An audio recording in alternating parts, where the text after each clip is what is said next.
They're going to lose, man. It's basic. Most of the people I supported have. All right, Well, no, Duggan did. We're live now, so. All right. Good morning, everybody.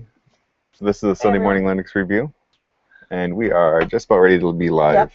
And this will probably be the last week for anybody who happens to be on the video, which I doubt there are any because you haven't posted it yet, right, Tony? It's posted now. Oh, okay. This is probably going to be Well, we were just waving at Mary. We weren't waving at the audio listeners. I think I hear the rush of air as your hand moved, gestured. No, this is probably the last week that we're going to have that crappy video picture. What do you That's think? right. You know, we're replacing the computer with one that's a little more beefy. That's right. Oh. We're going from a single core P4 to a quad core. Something. Yeah, Intel, whatever. Yeah, whatever. So it'll be much faster and better. Much better. Yeah. So, all right, I guess we're ready to go. Yeah. All right. So intro. The Sunday Morning Linux Review, starring Mary Talmadge, Tony Venus, and Matt Enders as the beaver. No, that's right. I'm going to edit this out anyway. Okay. And for all you YouTube listeners, in case you're listening to this, we don't hear the intro because of the way the soundboard's plugged in, and we don't have headphones on. So I have to put my finger up to tell them to not talk. To shush. Except for when Matt. I, as usual, Never was pays not attention. paying attention. Never pays attention. You should be able to get in now, Matt. All right. Yeah, I can see that. Are we ready? All right. Yes. And so this is episode 130. Episode? Episode. That's This is right. episode 130. One dead cow. Yeah. One dead cow, yes. Yes, that's because. Oh, go ahead, Matt. You can. It's a reference to when Skylab fell. 35 years ago today. It hit a cow in Australia. I'm quite surprised The my precision. co-hosts, actually, because I knew that. Yeah. Yes, I was surprised. I mean, he's full of surprises today, everyone. I almost didn't recognize him when he walked in because Matt is bald. I am. I had to drive here so fast today because I got hung up at work that my hair blew right off. No, he actually looks pretty good. He looks pretty good. So. Yeah. Yeah. So that's excellent, Matt. I just wanted to compliment you on your new do. The hairline was getting so Or your new don't. Yeah, the hairline was actually getting so far back my forehead that I couldn't say I just have a high forehead anymore. So I decided just to whack it all off. Yeah. Well, I think guys should do that. I think that's, as that hairline recedes. So, anyway, all right. Well, I guess it's time to kind of catch up on stuff. Yeah. So what's going on this week, you guys? Well, I'll tell you what went on recently. Well, that would be this week, hopefully. Yes, it would. Actually, I was reading last weekend. I was reading Linux Format, and it was actually the June issue of Linux Format, and they had an article in there about making the switch to Systemd. Mm. And I thought it was a very informative article, and what I really liked about it is how effectively, at least for me, it describes Systemd, how it works, and what it offers that the current init system does not. A few of the things that they mentioned were, for example, and I think probably the most talked about, as far as, you guys know about Systemd, I think, probably, do you? Yeah. Okay, well, I'll be talking to myself then. Well, you're talking to listeners. The serial versus the parallel processing as far as the startup goes. Oh, yeah.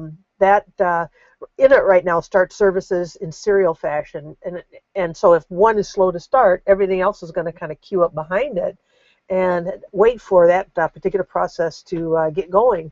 Well, Systemd, on the other hand, starts services in parallel, so no process is going to have to depend on another process before it can get started. So that's kind of nice.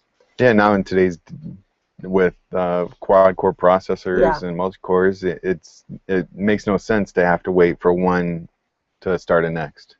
Yeah, and the other thing, too, that Systemd had was that whole fail-safe thing where if I think the current method is once that process starts, init or sysv init, whatever it is, just doesn't really look to see if it crashes right after it starts.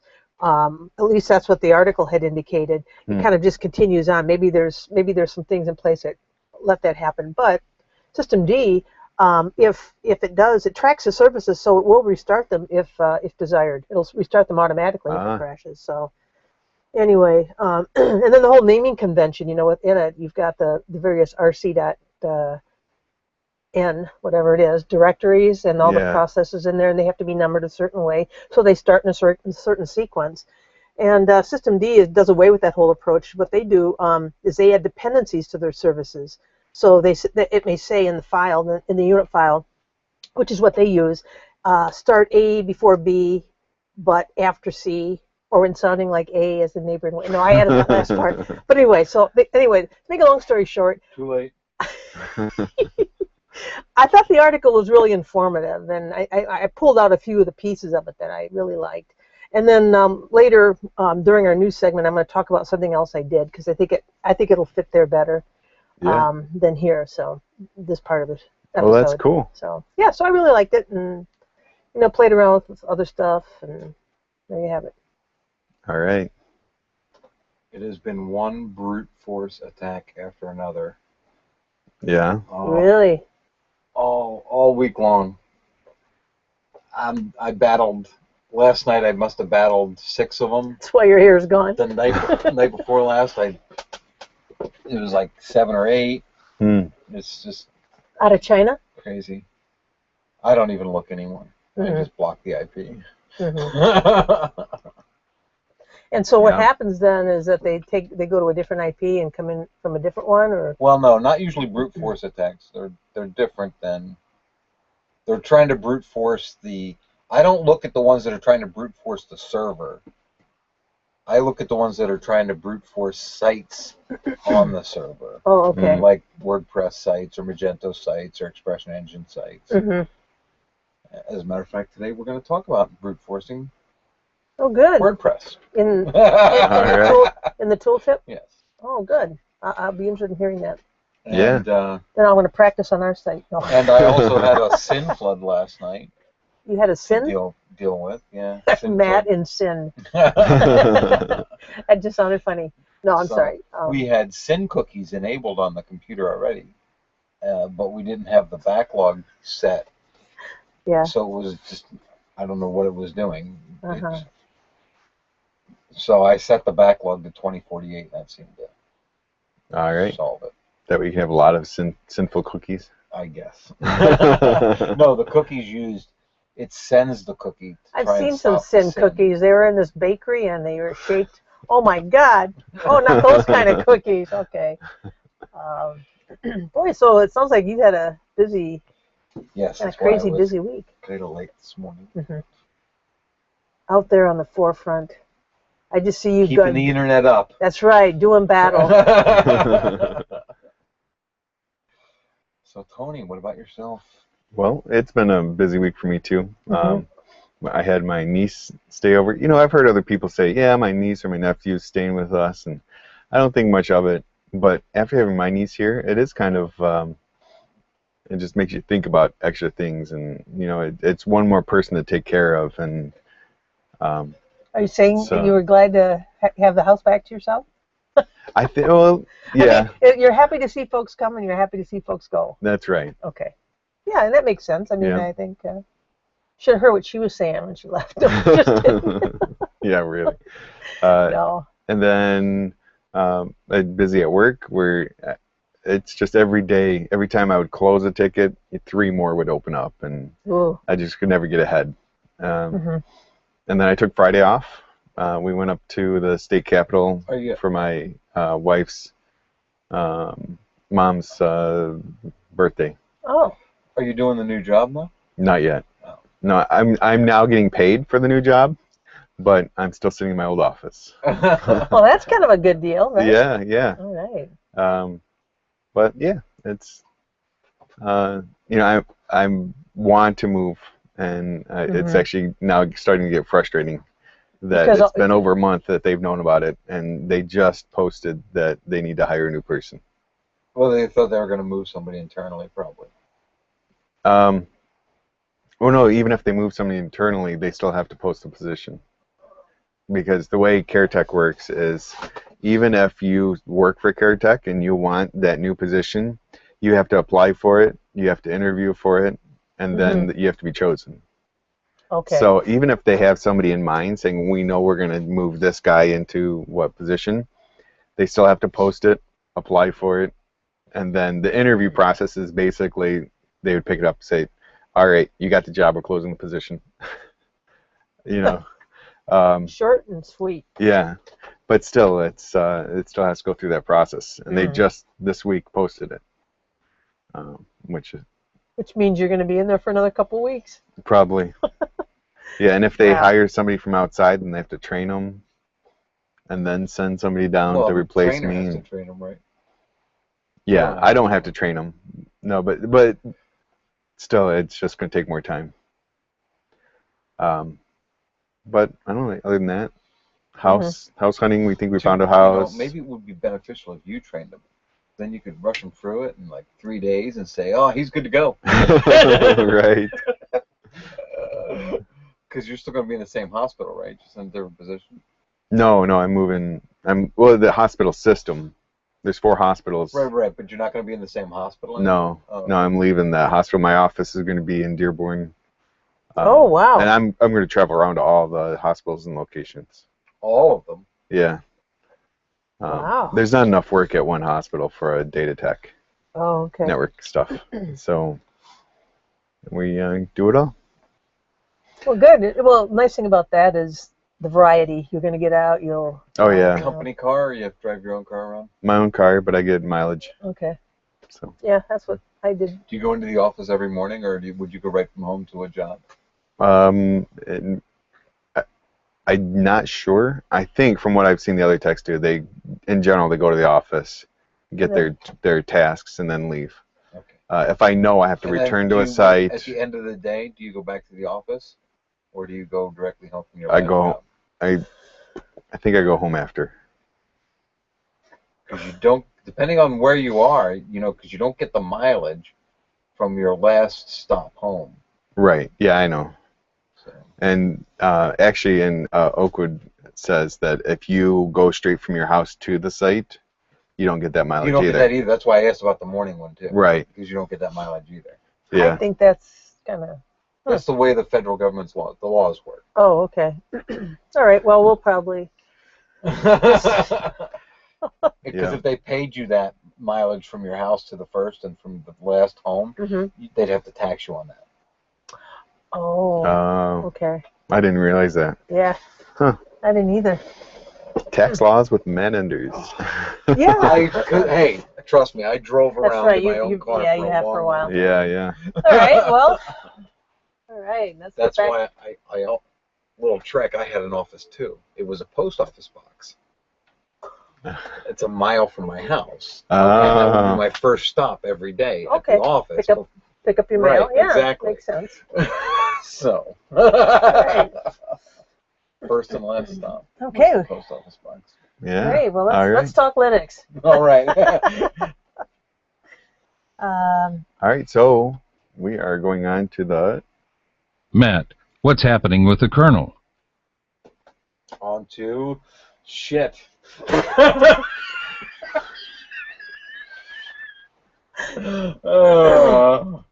Okay. I'm assuming you want the kernel news. Yeah. Yeah, it would be kind of interesting to find out what's going on. I think. All right, I'm ready. All right. Go ahead, man. All right. When did we record the last show? 2 weeks ago. Which was what day? 28th. The 28th of June? Yep. Yeah. Really? Yep. Yes. Wasn't in July at all? No. You sure? Okay. Remember I was in Baltimore? All right. Mainline is 3.16-RC4, released on 7.6. The newest stable kernel is 3.15.5, released on 7.9. Then we have long-term kernel 3.14.12 released on 7/9.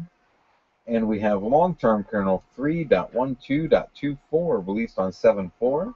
Good old July 4th. And then we have long-term kernel 3.10.48 released on 7/9. And long-term kernel 3.4.98 released on 7/9. And then we have long-term kernel 3.2.61 released on 7/11. And that's all for the kernels this week. All right. All right. Thanks, Matt. You're welcome. And now, Now it's time for Tony, what's going on with the Linux distributions this week? the distros. And yeah. I'm in a little bit of the same position Matt was in. Oh, Let's look back. last one we did was Robo, I believe. Yeah, that was on the 28th. Mm-hmm. So Good thing I'm here. yeah. I have to go back to June It's like I do contribute something. of All right. 14. Yeah. Refresh.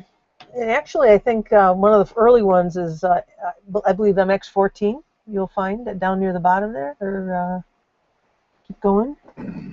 Keep going. Oh, SME server. No, did we do that one last time? I think. No, we didn't. I don't know. Yeah. My list doesn't start till Zentel, so that's where I'll chime in. Okay. All right. So on the 30th, we have the SME server 9.0, which is obviously is a server-oriented distro with CentOS 6. Yeah, there's actually that's actually a commercial enterprise too. So their website has some enthusiastic comments about donating. Yes. Which I think is a good thing. Well, you can pay them for support too. You Well, can buy support packages. Yeah. Yeah, and any company that's putting kind of a ready-to-use server configuration in place for you, that seems like a good thing to do. So. Yeah. Okay.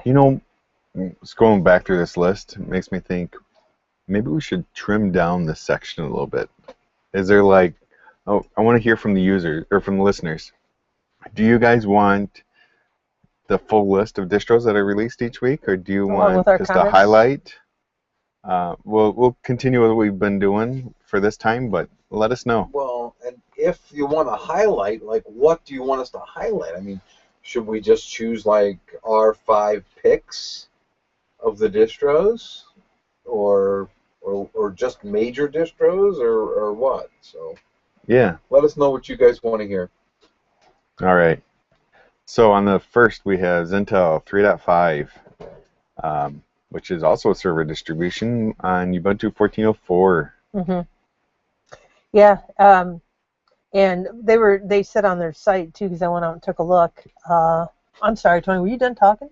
I was. I just jumped right in there. Go ahead. But the migration, obviously this particular release includes all of the Ubuntu upgrades from 12.04 to 14.04, plus of course the 3.4 to 3.5 for Zentel, and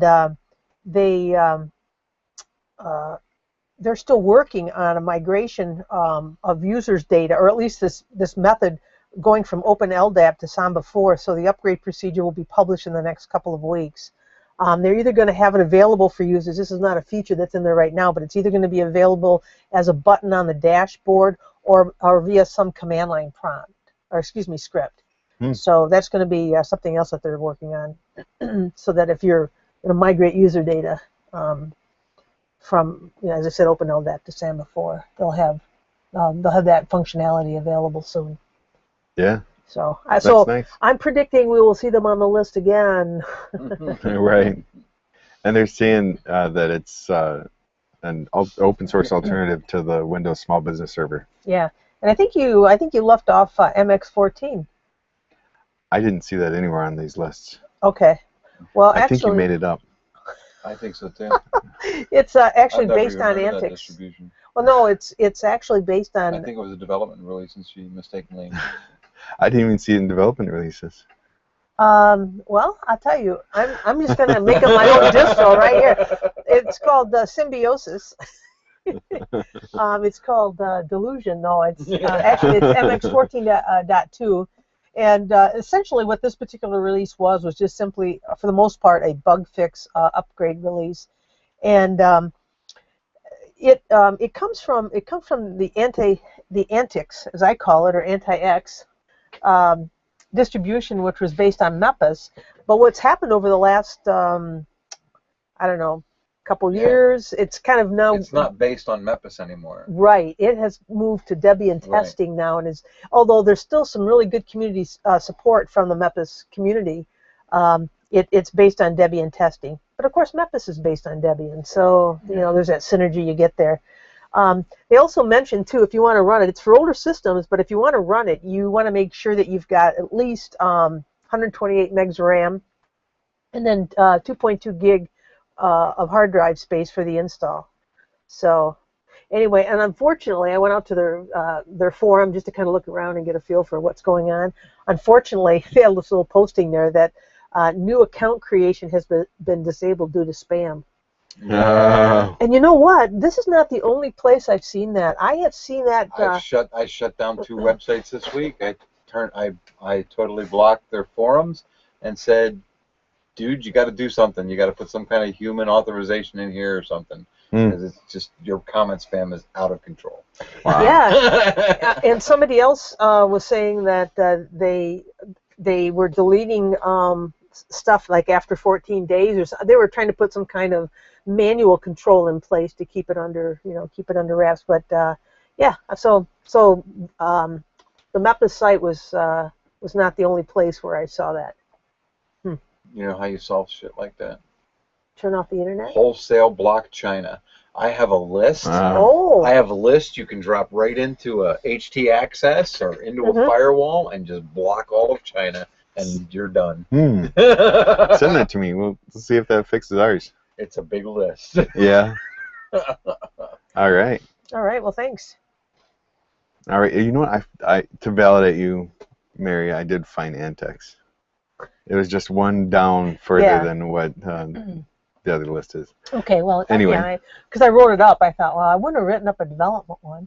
Right. All right. So next up is Clonezilla Live 2.2.3-25, and it's a live CD based on Debian for imaging and cloning. And it works beautifully. Yeah, I love it. I've used it a lot. It's great. Did you have anything to add, or are we moving on? We're moving on. All right. The next one is Calculate Linux 13.19, which is updated Gen 2-based distribution with separate flavors for desktops with KDE and XFCE. They got everything. Yeah. I mean, you know, every time I hear their name, though, it always throws me for a loop. Yeah, I think it's going to be like scientific Linux and Red Hat based. It's not. Right. It actually comes out of Russia, but they've got the KDE, the XFCE environments, and then they've got their directory server, media center, and they've got a Linux Scratch server. One thing they did mention, though, is that from now on they've got support for GStreamer, and they also replaced in their XFCE environment, they replaced Audacious with Clementine. So, and they brought Blueman back, not Blueman Group, but Blueman back for handling Bluetooth configuration. And they were very happy to tell everyone too that UEFI installation now runs correctly. So they got some things fixed in this most recent release, according to what I was able to see. Cool. All right, next up we have Ultimate Edition 4.2. They're Ubuntu based, and they have Mate 1.8 as the desktop environment. Yeah, and I think this particular release is a 64-bit release, and they do plan to release a 32-bit version, they said, as well as a non-light-based OS using GNOME 3. as soon as time permits. So it sounds like they're pretty busy, but they were able to get and it kind of makes sense if if you have to prioritize it, you get your 64-bit one out first. Since I've noticed, because I do a lot of reading on the various distros and things, I've noticed that there's that shift now over to 64-bit, and some people are no longer putting 32-bit versions out. Oh yeah. So I kind of wonder, for 32-bit. Well, I think there's always going to be some projects that will have a 32-bit version of their distro. Right. So I guess I shouldn't worry. Okay. Next we have is Deep In 2014, and they're Ubuntu based also, with the customized desktop environment that bears the same name, Deep In. Yeah, that. Actually, they changed their name. They used to be Linux Deep In Project. They're now called just Deep In Project. Mm. And they I think I've said this before. They used to be Highweed, so they're Deep In Highweed. That's actually funny. Yeah, I thought of it a couple days ago when I was there. That distro, it's very slick looking. I mean, they've got a nice icon set. It looks well on the desktop. I think I installed it on a system a while back, but they did have this little warning. They said, "Do not install, use, or evaluate it on a virtual machine." So I'm not sure why they would say that. I didn't have time to go in and do some digging, but I thought that was kind of an interesting comment to make. And they, oh, you know what it is? It's because they use Compiz as their window manager, and the performance is poor in a virtual environment. So I think they want to. Oh yeah, because most virtual, like I know if you just spin up a standard VM, the graphics card is just like a minimal graphics card. It's Yeah. Yeah. So their concern is that they want you to have the best experience. So they said you just need to install it directly. Cool. But they said, and this is kind of interesting, is that the project, the folks with the Deep In project, they're going to solve that problem. They're planning, and they didn't. I don't think they had a time frame for it, but they're planning to develop a new window manager to replace Compiz in future releases. So it'd be kind of interesting to see that when it comes out. So yeah, but they've made a lot of major changes to this. If you go out to the site and take a look at it, they've customized. I mean, they've got their own tools too that they've put in place. So Nice. It looks like a fairly polished distro. Yeah. That looks good. All right. All right, we have 4M Linux 9.0, and that's the number 4M as the letter M and then Linux, which I don't remember seeing this one before, but it's 9.0, and it uses JDM, or it's a JWM as the desktop management. What is That's the Jim. Isn't it Joe? Joe, no, it's something. The Joe window manager? Maybe that's what it is. I was going to say that's the Jim. I'm pretty sure it's a name. It's a name. I'm pretty sure it's the Joe window manager. You may very well be right, Matt. I knew it was a name. So anyway, I don't know. I really don't know much about it. Maybe that's something I should take a look at, because I was thinking of using MX14 as my distro review for our next episode. Maybe maybe I should take a look at 4M Linux. Yeah. Cool. All right. Next we have is CentOS 7.0 -1406. Oh, the one that takes all the... We installed a test server at work with this. Yeah. How was it? It's different. Really? It's very well. I'm so used to service blah restart, service blah status. Oh, no. So the blah isn't in there anymore? The blah. It's just different. So I mean, they've made it so that command will still work, because they've aliased it. Everybody and their uncle is so used to it. Sure. You know what I mean? Yeah. But one day you'll go in there. It doesn't give you the same information. Like if you say right now service blah restart, like service HTTPD restart. Yeah. It tells you stopping HTTPD, and then it says okay, and it says starting HTTPD, and then it says okay or failed, and if it says failed, this is why it failed. You don't get any of that with the new one. It just gives your prompt back. And that's because Red Hat did that? So you have to use the new command to actually get the information. What is the new command? Do you know I offhand? don't know. And that's because of System D Yes. change. Oh, Yeah. well, no wonder those Debian developers went crazy. I mean, Debian is not Red Hat, Debian of course, went a little overboard but with they thank you very much, Tony, for the You're coffee. welcome. That's why, because there's a lot of changes. I mean, there's a lot of good things with, as I noted earlier, but oh my goodness. So what's your use? I don't know. I'm still getting used to it. Yeah. You'll be okay. Yeah, it'll be a good thing. Oh, it'll definitely be a good thing. It's just like it's a learning curve, like with everything else. Right. Yeah, but when you get older, Matt. So I'm gonna have to, like, some of my scripts, though, I'll have to have a separate system D, because like I have a script that right now restarts every service that is check configured on and run level 3. Oh. Yeah, you're gonna have to fix that. So I'll have to figure out how to make that work in system D. I'm sure somebody else has already done it. You just copy and paste their script. Yeah. All right. All right, what do we got next? Next up on the 8th, we have Sparky Linux 3.4 Game Over. They're Debian-based and designed for gaming enthusiasts. Mm-hmm. And they have made the switch, I believe, or they've got the instructions for making the switch from sysvinit to System D. So I went out and took a look at their release notes just to get a feel for what else was in there, and that's what they had noted. So, and their memory requirements are pretty slender. 256 megs of RAM is the minimum that you can use on it, which is pretty reasonable. But they said, of course, some games need 500 to a gig. Yeah, for gaming, 256 is pretty good. So, All anyway, right. yeah, and the only other thing too about Sparky Linux is that they did transition their forum to a new one, but it's obviously located in the same place.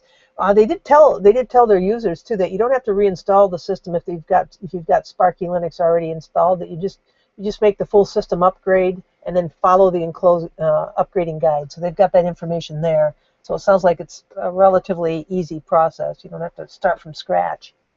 Cool. All right. Next up we have is IPFire 2.15 Core 79. And as I'm sure everybody knows, we talked about it in the past, but IPFire is a firewall distribution. And I use that here in my house. And I love it. I think it works great. Of IPCOP, right? Yeah. Yep. And I was going to tell you, that computer, and I think I mentioned this before we started the show, that computer I brought over has a firewall distro on it, but it's pfSense. Oh, yeah. So. Yeah, well, that's going to get wiped. And all right. Well, it looked good. A couple of other things about this release of IPFire.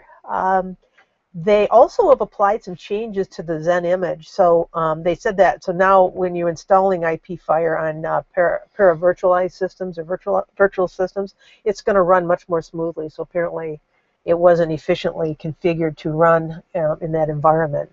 So, yeah. Anyway, so that was something that they had noted, and then they also increased the default size of the root partition. They didn't really go into much detail about how much they increased it, but they did mention that. All right. So. Cool. All right.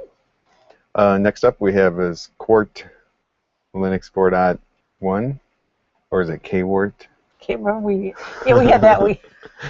I'm going with Quart. Quart. Low. They are a lightweight Crux-based distro with OpenBox as the Crux. And as the manager. Yep. And what is it? Custom packages or package manager called KPG. Mm-hmm. KPKG. Yeah, that's Crux. That's Crux's. Remember I had to build that distro? Do you remember I had to? I did a review of it way back when. It was probably about 2 years ago. Oh yeah. Almost. Yeah, I had to compile the kernel. And it took me about 5 times before I got it to go. Oh yeah, I think I remember that now. Yeah. Oh yeah, and you did the same comment, a quart low. Yeah. Well, it was for Crux, see, but Oh. Quart. What happens is when Crux updates, because Quart is based on it, they'll be following within a few months. So. Yeah. But yeah, it brings back fond memories. All right. And the last on our list today is Just showing up. Chatwinix. Chatwinix. Yeah, I've never heard of this one before. I think Chitwinix, I mean, sorry. Chitwanix. Chitwanix. Yeah, Chitwanix. Yeah. I'm going to go with Chitwinix. Chitwanix. Yeah, Yeah. Chitwinix. OS 1.5. It's a Linux distribution by a community of Linux developers in Nepal. It's based on Ubuntu Yep. and featuring the desktop environment called Sangamartha. Sangamartha. That was easy for you to say there, there's no Mr. N, Davis. Tony. Sagamartha. Sagar. Sagarmatha. Or just call it Saggy. Cigar. Martha. Maybe cigar. Sagarmatha. Martha. Maybe. Sagarmatha. Which is a fork of cinnamon. Sagar. Martha. Yeah. Who knows how them Nepalese are going to say that? That's true. But we applaud. Well, you know who would know? Them Nepalese. That's right. And we applaud the fact that Right. they've got a little distro Yes. out there. So, and they chose, I think, a very good distro on which to base it, Ubuntu. Cinnamon. So. Yeah. Oh. Well, it's From cinnamon. based on Ubuntu yeah. with the cinnamon desktop. Yeah, okay. Yeah. And their website, they've got quite a few screenshots out there. And it's a nice clean desktop, clean menu. Hmm. And it does have a little cinnamon look to it. I mean, it does have that Yeah. bit on it, yeah, even though it kind of forked off from there. So, wow, that's All this right. week's. That's Chitwinix. Yep, Chitwinix. It actually says it's the second sounds like a snack. one, but I don't know if that's the. Yeah, well, I've never seen it before. Yeah, me neither. Well, you can tell pretty easily, you know. Oh, to see how many. That is the first time it's on DistroWatch. This is the first time. We should have a little kind of fireworks kind of thing that says. How would you, Mary? How would you say its name? The code name or whatever. Kukuri. Kukuri. That's how I would pronounce it. Yeah. And on their site, they have got it not only in that's probably just the English alphabet rendition of the thing, but they've got the Nepalese alphabet, and so they show it in parentheses afterwards. So, all right. All right. Well, I had the top 5 up, but I clicked on something, and now I have to go back. All right. So, I guess we're moving on to The top 5 of the week. With a surprise ending. And number 5, we have Ubuntu with 1197. And trending down. In number 4, we have Deep In with 1273. And trending up. In number 3, we have Magia with 1290. And trending up. And the number 2 spot is Mint Gotta love that minty goodness. with 1757. And trending up. And in the number 1 spot is CentOS Yeah. with 1912. And trending up. Wow, that's A server distro at the number 1 spot. it won't be there next episode. that is amazing, though. And coming in at a strong 23, we have FreeBSD.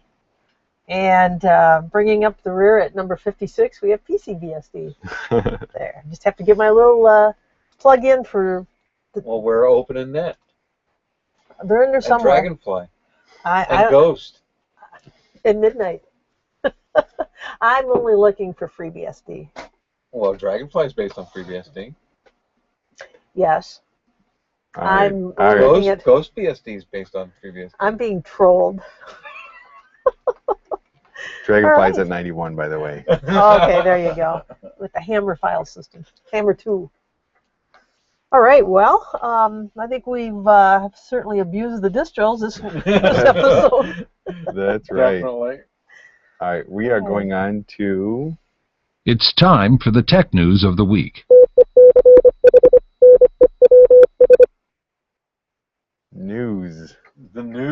the The news. news. I have no news. Oh, I'll make No up for you, news? Matt. Okay. I'll steal Mary's news. Oh, all right. Actually, this one I thought was kind of funny. Oh, Tony, did you want to go first? I'm sorry. No, I'll I let just- you go because I haven't found anything yet. So I'm going to look Oh, while you're great. talking. All right. That's a good idea, Tony. Yeah. Well, that really, what I inferred from that is that nobody's going to be paying any attention to what I say. But actually, this one was kind of funny. A recent release of Elementary OS was called ISIS. Mhm. And they made an announcement this past week saying they've changed the name because they didn't want to be confused with the terrorist organization. Oh. Oh, the new caliphate. Yeah. When's the last time there was a caliphate? Trivia question for everybody. Oh man, I don't know I what have that no is. idea. It's a leader of a No. Caliphate is it's kind of like principality. It's kind of like a country, Okay. but it's based on Islamic law, and the country uses Islamic law and the style of government and everything. Mm-hmm. When was the last caliphate? And who and where was it? I was in the Middle East in 1254. 1929 it was ended, Okay. and it was in Turkey Oh. when they declared a democratic republic, a non-sectarian republic. And when did they do that? 1929. The last Thursday in November. Did they really? I have no idea. It's Thanksgiving. Oh. Turkey. I was. Oh, Mary. It just stuff just pops into my head and I say it. Usually it works out well. Oh, the other thing too I wanted to mention. I think it was last Sunday. It was at the beginning of the week. I was going to DistroWatch to take a look at my take a look at the distros, just see what was coming out there, and then go do my research. And DistroWatch had disappeared. What? It was gone. It was gone. And I went there a few hours. I thought, well, maybe it's just a glitch. So I went there about an hour later. It was still gone. The next morning, it was still gone. No maintenance flag up or anything? I don't know. Can I see that as a regular user? Yeah. What a maintenance flag is instead of your regular site that's not there, it gives you a page saying, "Hey, we're down for maintenance. Oh. We'll be back shortly." No, and even Stephen J. Von Nichols from was it PC Magazine or whatever. Anyway, he made mention of that too. What had happened apparently is that there was an issue with the domain name. I don't know all the details, but by Monday, I think it was Monday night, the next night, it was back up and available. So, but it was just kind of weird. Did they let the domain expire? No, I don't know. Pirates snagged DistroWatch and they had to pay for it to get it back from pirates. No, it was domain registrar problems. Oh yeah, that title. Oh, the register might have been 1-on-1. 1-on-1 is horrible. They're atrocious. Never use them. That is not true. It is entirely true. If you ever had to deal with 1-on-1 support or try and leave 1-on-1, it's entirely true. They do make it difficult. Yeah, wow. Yeah, but anyway, no, it was apparently the way they characterized it, according to DistroWatch, it was that they felt grossly aggrieved by the series of greedy and even malicious actions taken by .easy. So as soon as they get it sorted out, which they obviously did, they're going to be looking into transferring the DistroWatch domain, DistroWatch.com domain. Apparently, DistroWatch.org was still available, but I didn't even realize that they had .org. Yeah, I didn't know either. Yeah, so... well, normally when you're a big website like that, you capture the .com, the .org, the .net. Yeah. Well, .org transfers over to .com. Then they must own .org. Huh? So. They must own it then. Yeah, but if .com was down, you went to .org, transfers to .com, and then the but website's still down. Right. It's a CNAME record. It would be a CNAME record for the .org, which would just point at the A record for which would be down. Yep. Yeah, Canonical, they got their fingers into everything. CNAME, Canonical name. Yeah, no, that's not what it stands for. Yes, it is. No. Really? Because the A record is the canonical record. It's the record. I think he's trying to bluff me. I am not. No, I know that. Save See, your money. yeah. I'm gonna take your advice. Okay. All right. But anyway, so there was that particular item with DistroWatch that it was offline for about 24 hours or so. I've got more. You ready for more? Yes. Waiting on the edge of my seat, Mary. Wait, hold Wait. on. Wait, I have to say this. Wikipedia says a C-name record is an abbreviation for a canonical name record. Is it really? And What's the the type. A record? Because the A record is the authoritative I am record. vindicated. Oh, let's see. And canonical and authoritative That's why- are synonyms. Because I studied bind and DNS years ago, and the MX record is your mail record. Yes, it is. I all that What's a stuff. PTR record? Printer. No. It's your reverse DNS record. Oh, Or okay. DNS. ARP. Why isn't ARPA. Wikipedia? ARP. Anyway, I don't know. It's not telling me. well, good. I feel good about that, and I should have I bet you. probably have put it in You quotes. Is it called? It's called the A name record, right? No, it's well Or maybe the it's A called- record. We just call it the A record at work. Or the A record, the C record. I allowed myself to be persuaded by your brash comments. Because am I wrong, or are the words authoritative? No. See, I want to know. Yeah, Are the words authoritative and canonical not synonyms? I don't think so. A record is the address record. Assigns the IP address to the name. Yeah, There you go. It's the authoritative record, and then C names Is are the authoritative record because A names is the address record. well, but the C name record Mhm. points at the A record. Kind of like an alias. Right. Yes, exactly like an alias. Thank you. Yeah. Well, and usually if you'll have www points to the A record, Mm-hmm. Right. and Well, anyway, I feel pretty darn good right now. Which is without the www. Or the www is the A record, and the one without the www is the C name, and it points to it. I think And then when it hits Magento does a whole rewrite thing that freaking is wacky. yeah, WordPress does that too. All right. Well, you want more news? Yes. Okay. Well, this is not exactly news. This is the thing I referenced earlier in the episode, and I wanted to talk a little bit about this because Unix Men. We haven't done that for a while, man. Anyway, that site had a article about a backup and restore system called System Back.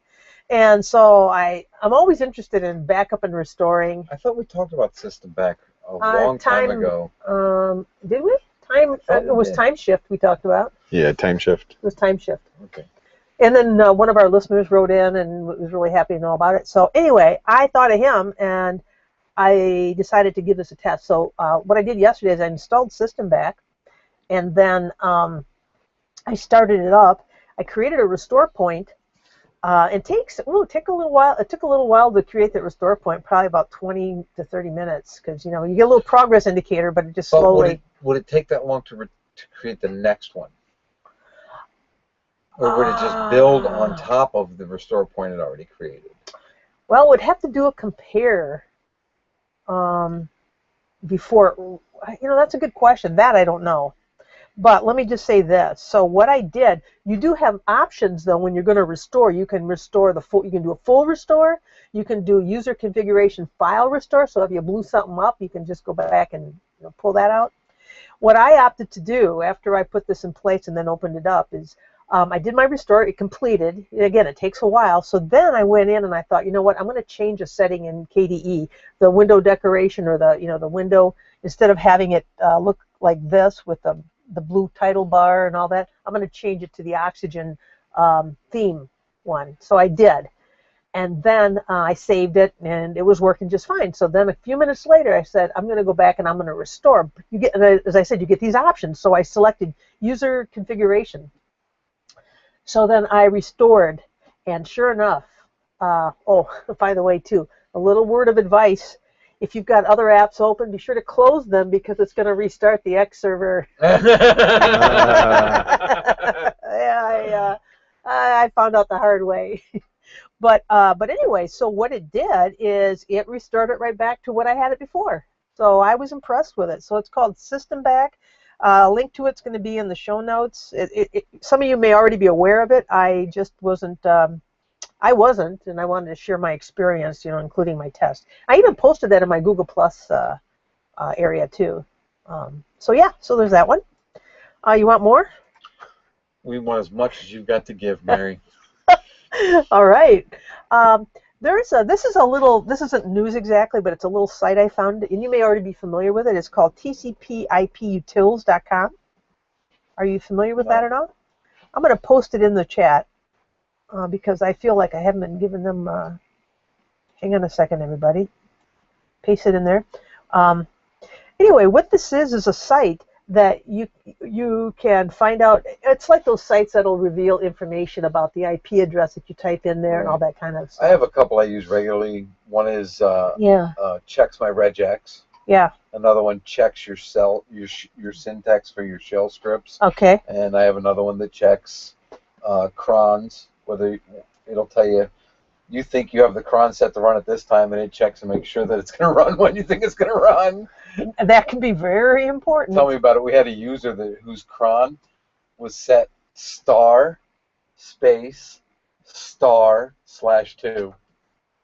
Every 2 minutes? Yeah, no. We think that's what they wanted it to run, but they were running it every 2 years? every minute of every other hour.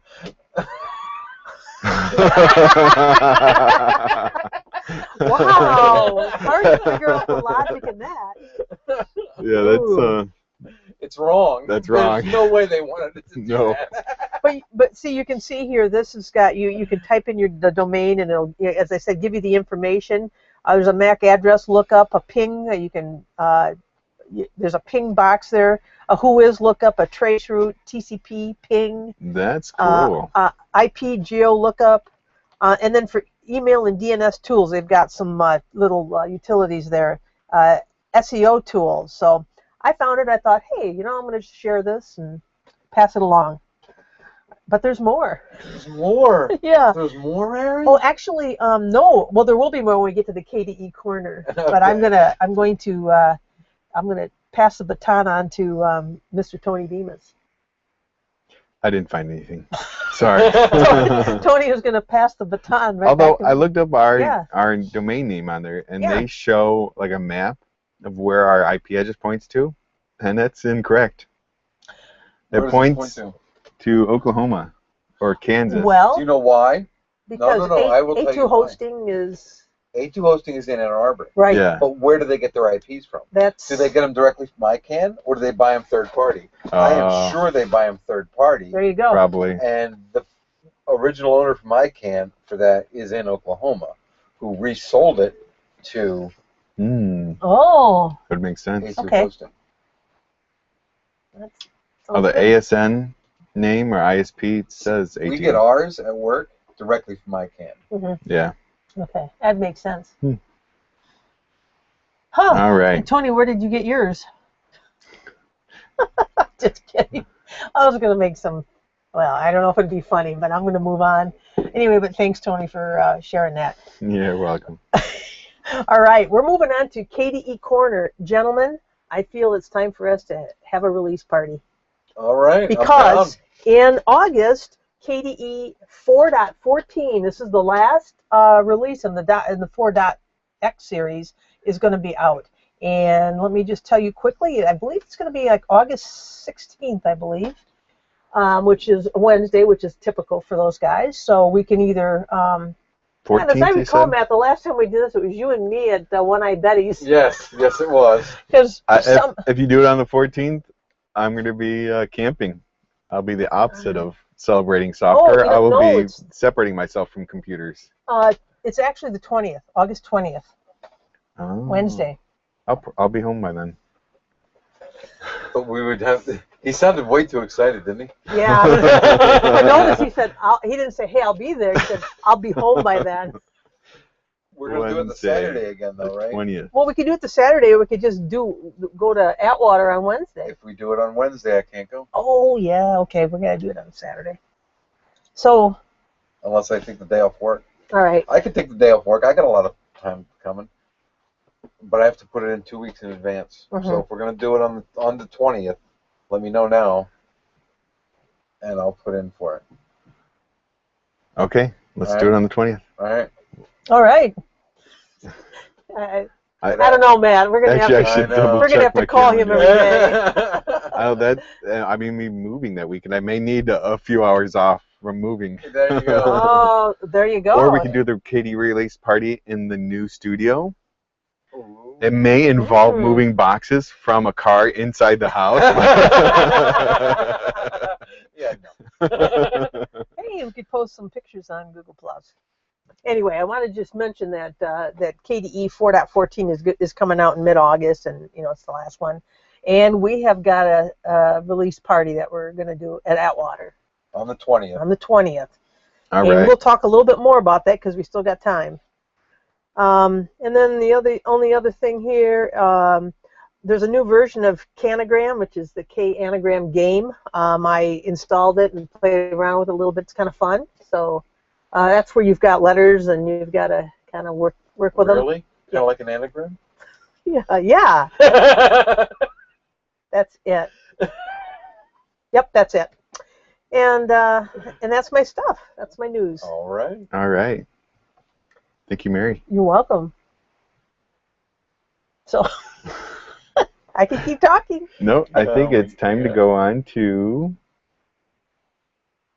Hopefully our soundboard's working. What's it doing now? Oh, it shut off for some reason. Is it battery? Mark that Got a battery? time. Yeah, mark that time. It's plugged in. I don't. Oh, okay. There's no reason it would have shut off. Unless it died. All right, mark that time. Mm-hmm. We're at 1:05. Okay. Anyway, next up is our tool tip. Tooltip? We have tooltip this week? Yeah. Yes. Yeah, we do there. And Chrome Dome over there. yeah. And from my trials and tribulations of work this week, I came up with this for our tooltip. Analyzing Apache log files, or grep blah, transfer log, pipe grep more blah. And these notes are posted on our the internet. website, on our website. And on the website also, which I'm not going to read here, are the little scripts I used to generate the output. Oh, please read the scripts. No. All right, I'll be quiet, Matt. I will give an overview of what the script has done. All right. And read it breathily like that, will you? No. All right. So, first, let's discuss the log format. The way what is in the log. Well, first, did you talk about why you'd want to do this? I'm going to when I get to that section. Oh, okay. All right. Sorry. So, we assume that an Apache transfer log format where each entry in the log file contains the following information: %H, %I, %U, %T, %R, % greater than S, %B, %referrer, and then %user agent. Were you just All reading right. your script? No. Okay. That's the format of, Okay. of the transfer log. Gotcha. What they mean is %H is the IP address of the coming in to Mm-hmm. make the request of the Apache server. %I is the RFC 1413 identity of the client. I have no idea what that But you RFC? said it so authoritatively. I was buying it. I was buying it. Percent I want a refund. %U is the user ID of the person requesting the document. I'm not believing you. No. Okay. And %T is the time that the server finished processing the request. That one we use a lot. Okay. Mm. And %R is the request line from the client in double quotes. It's what the client actually asked for. We also use that a lot Mhm. And then the %S is the status code that they got back, whether they got a 200, a 404, a 403, Oh, sure, a 500, 301, or a 302. 101. Well, 200 means it was successful. Mhm. 301 and 302 are redirects. Okay. 404 is, I don't know what the freak you're looking for. Yeah. And 403 is permission denied. Okay. They're the most common ones you're going to see. And then the final two items, the referrer and the user agent, give details on where the request originated and what type of agent made the request. So what it means by where it came from, it's kind of like what your machine is. Like when I do, when it tells people that I'm running Linux, I'm running this kernel, and blah. And then the user agents will most likely say Chrome or Firefox, Mhm. because that's the user agent that's making the request. Yes. So a sample log would look something like this. And I have two actual samples from a log from work, in which I've replaced the IP addresses with ends. Mhm. But one is the Baidu Spider and the other is Googlebot. Okay? Yeah. And you see these a lot in transfer logs. Googlebot you like. You want to see Googlebot. But Googlebot can actually DOS a site. Oh, really? It will Inadvertently, of course. It will crawl a website so aggressively that it can cause problems on the server. Mhm. And Googlebot pays no attention to crawl delays that are set in the robot.txt. Because it's a bot. And robot.txt is a standard, and Okay. there's a standard format, and it Mhm. presents standard information. But the crawl delay section of the robots.txt is not part of the standard. So they say, it's not part of the standard. We're not going to listen to it. We're standards compliant. and so they Sneaky. don't. So what you have to do to get Googlebot to slow down is sign up for their webmaster tools and use their webmaster tools to slow Googlebot down. Oh. Bing started doing the same thing. Oh, okay. Okay, so Bing is now not listening to the robots.txt anymore either. Oh, they're just And copying things Google. and spiders like Baidu, Mhm. Yandex, what is it, 20 legs or 80 legs, 80 legs. Yikes. Those crawlers. Yandex is a Russian search engine. Baidu Mhm. is a Chinese search engine.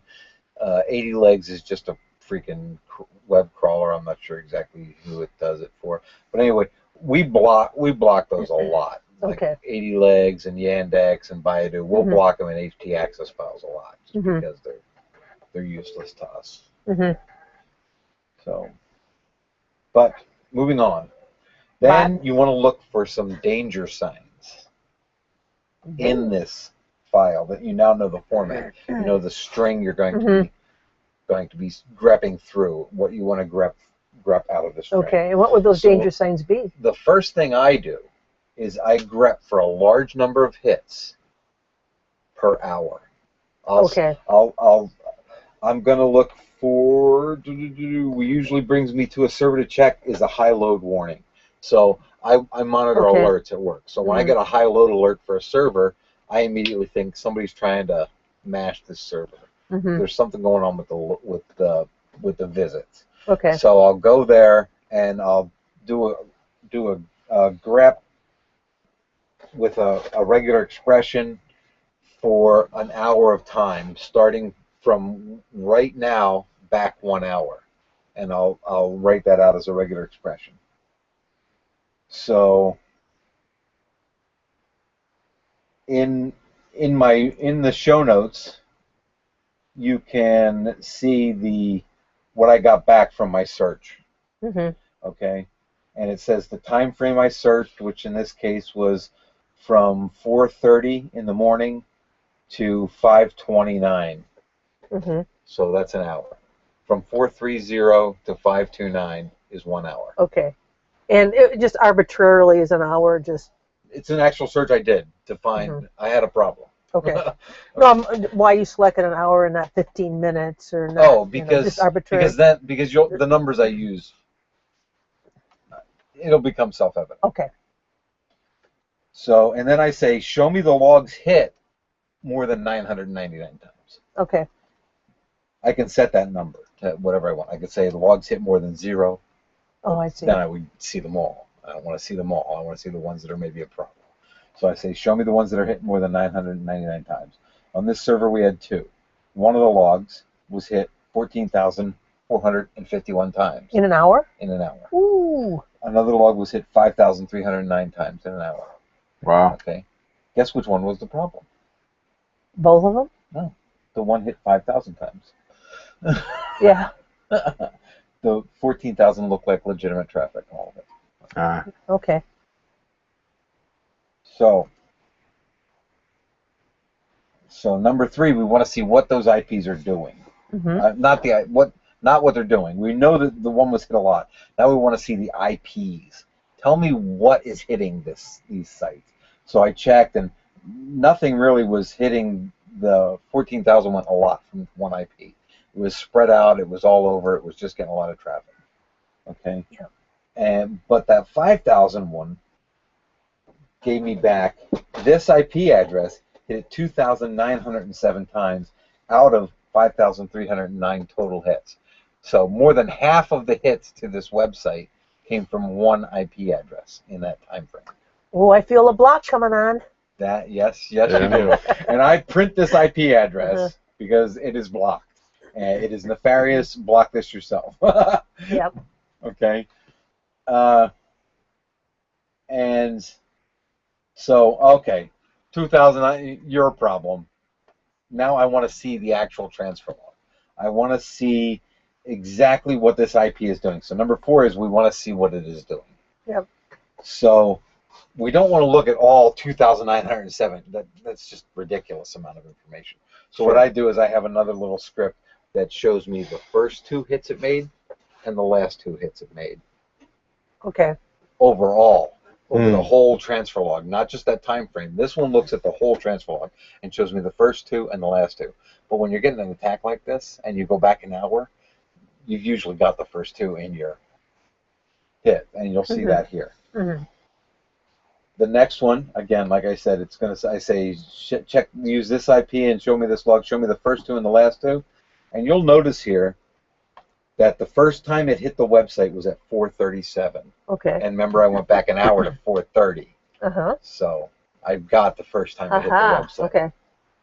And then the last time was at 5:15. So I don't know if it gave up before I found it, or if it was taking a break. I don't know.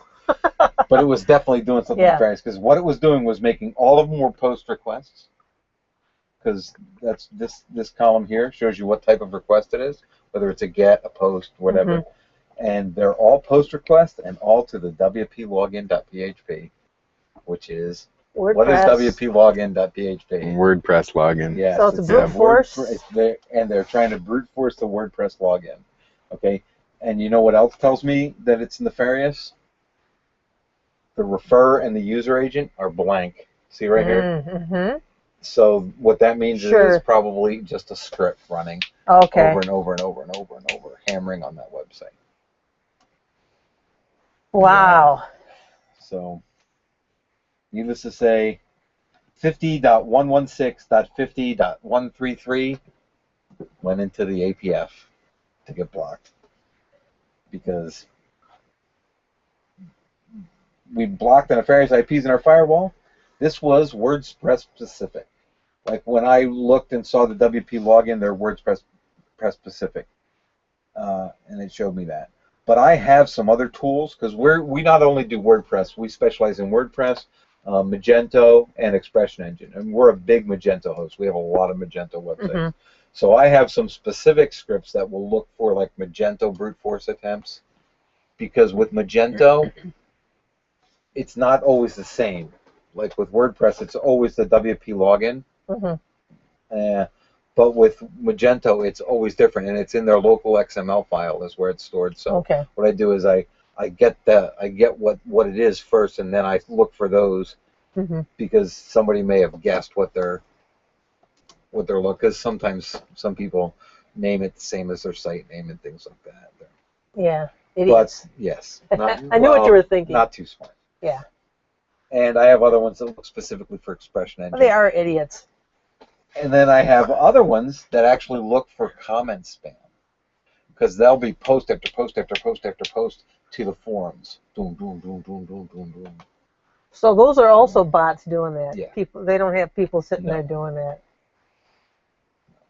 And the best way to thwart something like that is with a CAPTCHA or what? Well, for the comment spam, it's to make sure that your registration page is protected so that they can't do the automated registration. Oh, I see. So, We don't get as many new user registrations as we used to. Right. Wow, No, we I didn't get fixed the any. CAPTCHA set Okay. up and it's working now. because Okay. bots are pretty sophisticated nowadays. If you have a weak captcha system, they can thwart it Uh-huh. pretty readily. Wow. Probably using image magic. No, No, not magic, we had, but no, there's I had another one that the other reads night where he images. was just getting hammered, and what his was it was generated by the login page, first of all, and it was a math problem. So you can scrape that off and do it. Yeah. Yeah. So, but anyway, that's going to be posted in our show notes, and that's pretty much it. Oh, yeah, that's interesting. All There's a right. lot of that. I'm sure. And I suspect that at some point the entire IP block from China, IP address block from China is going to be blocked at your site. The Ukraine's pretty bad too. Oh, yeah. I'm not surprised. I forgot to mention, I don't know if you guys saw this, but this week, I think it was an e-week, but I know it was elsewhere, that apparently the NSA, if you visited Linux Journal, Oh yeah. did you see that? Yeah. And Linux Journal is just a well-respected Linux magazine. I have no idea how they would get on some kind of list like that. Uh, I mean, Linux format I can understand. you can? I'm making a joke. Oh, okay. I'm thinking, man, But anyway, yeah, and of course Tor and Tails. I'm thinking about all those times I went out to the Tails website and, pulled the information off for our distro updates and stuff. So I'm thinking, I probably tabbed by them. But anyway, I just thought the whole Linux Journal thing I thought was kind of interesting, kind of annoying actually. So. What are you gonna do? It's the world we live in, right? I know, but I still can be annoyed about it. Let's see. Anyway, but thanks. That was an interesting little tip. So, Tony, you have a security thing this week? Not this week. Not this week. Okay. I'm actually, while you guys were talking, I was trying to figure out why our logger bot wasn't in our IRC channel. But anyway. Did you figure it out? No. You talking about Nancy? No. Oh. Nancy is our looking at IA bot. Yeah, responder. Oh, okay. But we have a logger bot that logs the thing, and it hasn't been in for like 2 weeks. Okay. I just now realized it. Okay. Because we read those logs. That's right. Okay. Anyway, so. Oh, I was going to mention too. Did you guys listen to the most recent episode of Hacker Public Radio, or the recent one? Claudio M was he had now again. Claudio Miranda. Yeah, because we had mentioned He's gone. No, he just dropped off. What he mentioned on the podcast, the episode that was part of Hacker Public Radio, was that he just dropped off social media for personal reasons. So that was it. So that's what happened to him. I mean, he was there, very prolific in his posts, interesting and all that, and then suddenly he was gone. So I enjoyed his posts. yeah. So anyway, but I wanted to share that. All right, I guess. What are we moving on to next? We are moving on to music. No, listener feedback. Did they catch you at a bad time, Tony? Feedback. Do we have any listener feedback? Yes, we do. Yeah, let's look at our email. Let me fire up Opera. Yeah, let's do. Remember we had the votes and things? Yeah. That was last time. Well, I know, but we got some emails. I know. since I then. left the stickers here. You did. Yeah, I got to take them. You did. And Aaron, he supplied his. Not everybody. I don't think we got addresses from people that responded. We didn't get from addresses everybody. from a lot of people. But obviously, Oh, Aaron- we got more feedback today. did we? Oh. Yeah, it's somebody saying yay or whatever to Okay. the video feed. I don't know. It works. It works. Yeah, well, It's alive. It's alive. it's a little smiley face, colon, parenthesis. Oh, that. All right. Well, anyway, just to get back It's to more this, than that. It's like it's a a bot. whole lot of stuff. But anyway, just to get back to the intro thing, that little contest type thing we had. But anyway, so what Aaron did is he supplied his information, and we will be, because I've got now the stickers in my possession. I'm going to be mailing it out, and I will Are do you that on taking over Monday. that job? Well, no, because it's outside the U.S. Oh, for the remember? international. Yeah. So, well, Canada. That's international. That's right. So, so I'll be taking that and sending it. So, All right. And the feedback from, I'm not even going to guess how to say that guy's freaking handle. His first one says AIRUS question mark. Then he says XAI. Then he says smiley face with no nose. The wrong smiley face, just so you're all aware. It is the wrong smiley face. What? The correct smiley face has a nose. Okay. Anyway, Well, how do you put a nose in there? with the dash. The carrot. Either the carrot or the dash. The carrot goes the wrong way. Well, The dash. depends if it's if you're right nosed or left Well, nosed. no, carrot goes up and down, and that it's greater than or less than goes sideways. Yeah. So you'd need to know Yeah, Matt, it's the carrot. colon. Shift 6. And I know what the carrot is. I'm saying you're wrong Oh, if I you use see. the carrot too. It's the dash. After the the C name thing, I am not gonna back The down. dash. The dash is the proper Uh-huh. nose. Okay. And then he had, I don't know, a whole bunch of what Gibberish? looked like backwards E's and an M. Can we delete those? So just comments he made. And they're comments not on the spam. YouTube video. He Oh, they're not actually spam? he actually did it. He actually made these comments. Oh, all right. Okay. Well, great. Well, thank you for your comments. Thank you for your whatever they were. Yes. Um. Okay, I'll try his name. Rokismeron Hall. I think it's Mr. Okismer. Okismern? I have no idea. Yeah. Anyway, we got an email on the 4th. Yes, we did. Did you guys, or was it on the 3rd? Who's it from? The 3rd. Robert? From Robert, yeah. And you responded to him. Do you want to talk about it, Matt? Sure. He says, thanks for mentioning the tip about saving as root from Vim. It worked much better after a web search yielded a page with a printed version that spelled T as T-E-E. Right. Not just the letter T. Sorry about that, everybody. What's the letter T? It's the command T. But I still got an error message. W12 warning, file name has changed, and the buffer was changed in Vim as well.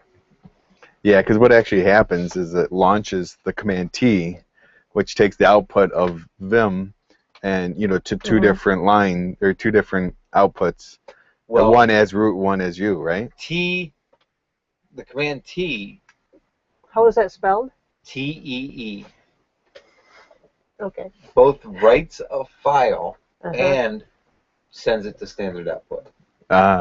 P sends the stream to two standard outputs. Is that P-E-E? Yeah. That is P-E-E. Oh. And it sends the stream to what? Two standard outputs. I hate it when the stream goes two ways. Jeez. I apologize for even contributing to that. I didn't even think of that. Well, Tony and I did. Because I use the T and the P command when I write scripts. So that's what I'm thinking about. You people are just bad. Oh. Well, I've used to send something Oh. to output. I've used the like greater than, I think. Well, that's symbol. redirect. You're redirecting it to a file. Oh, okay. Yeah. And And you know what a triple redirect does? Like Screws. like something up.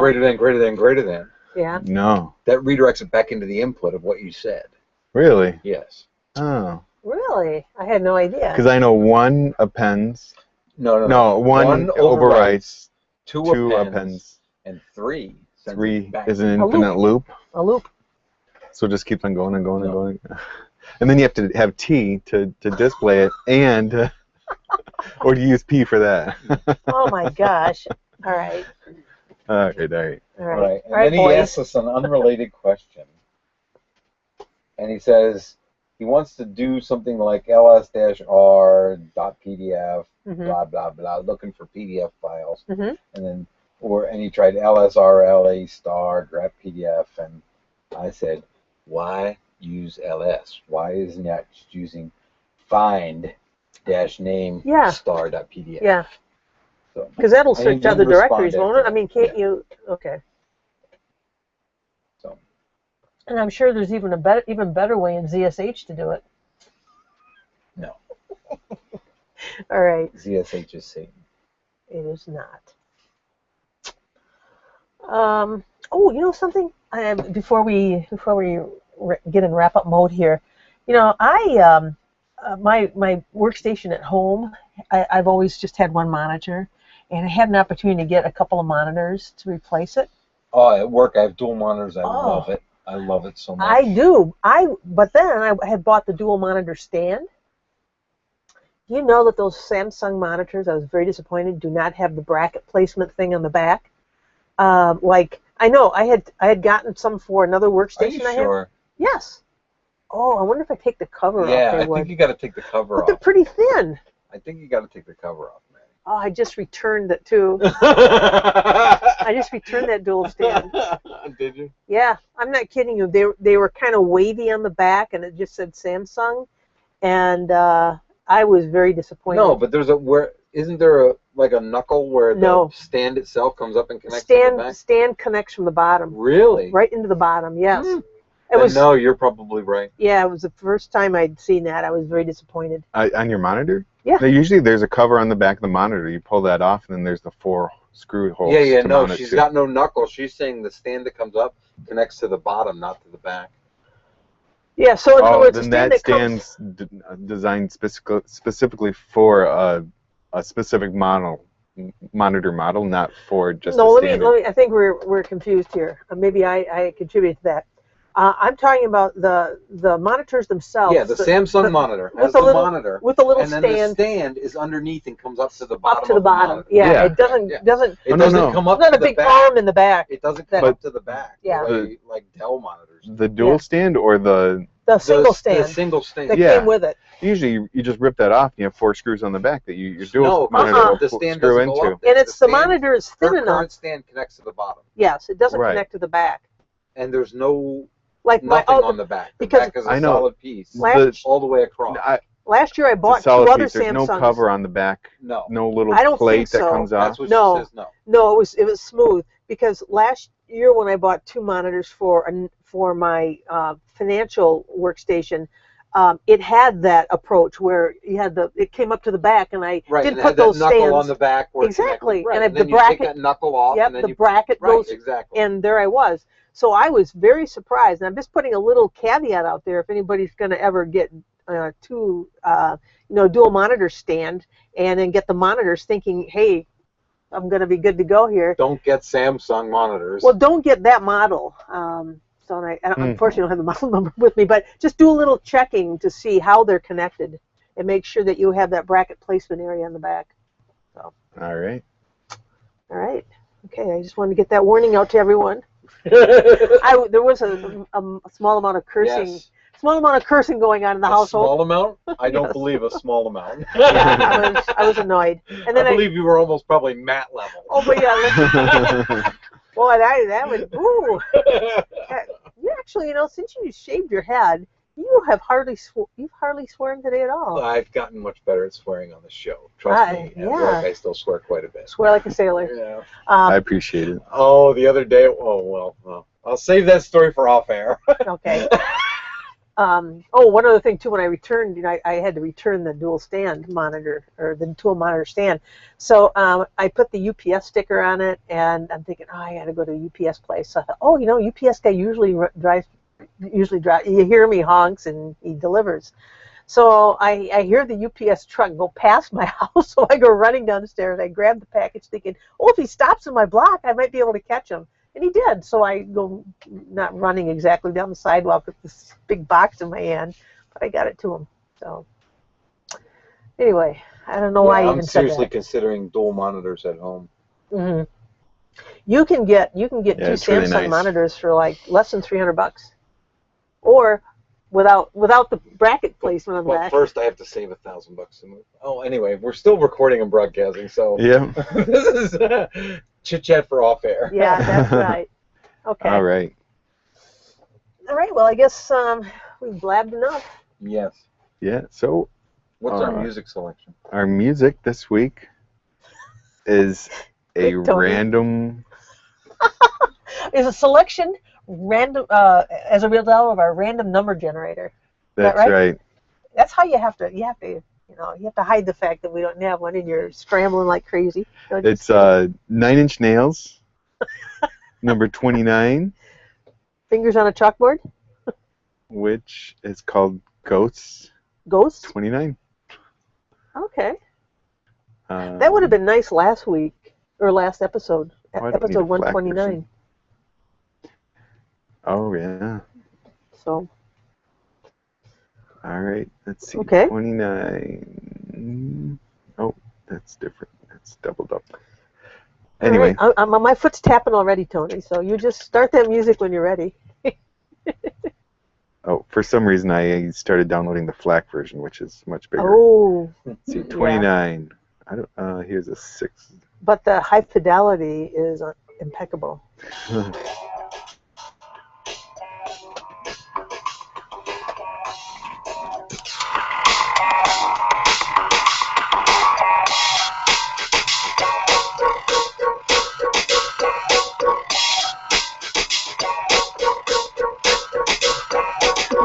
Give me a little disgusted look.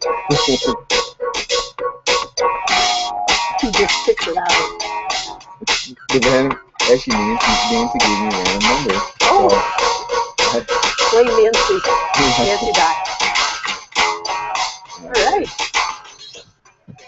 let's see, Sounds pause that. Yep.